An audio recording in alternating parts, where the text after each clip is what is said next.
we've just put the steel in for the repair at Hope Street, South Brisbane.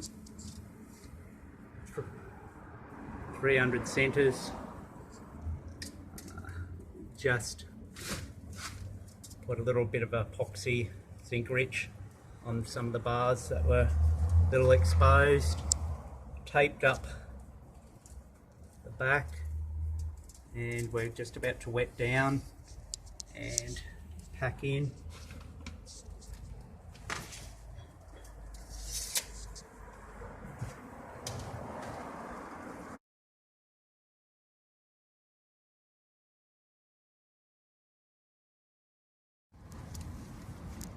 We're packing in now after we place the steel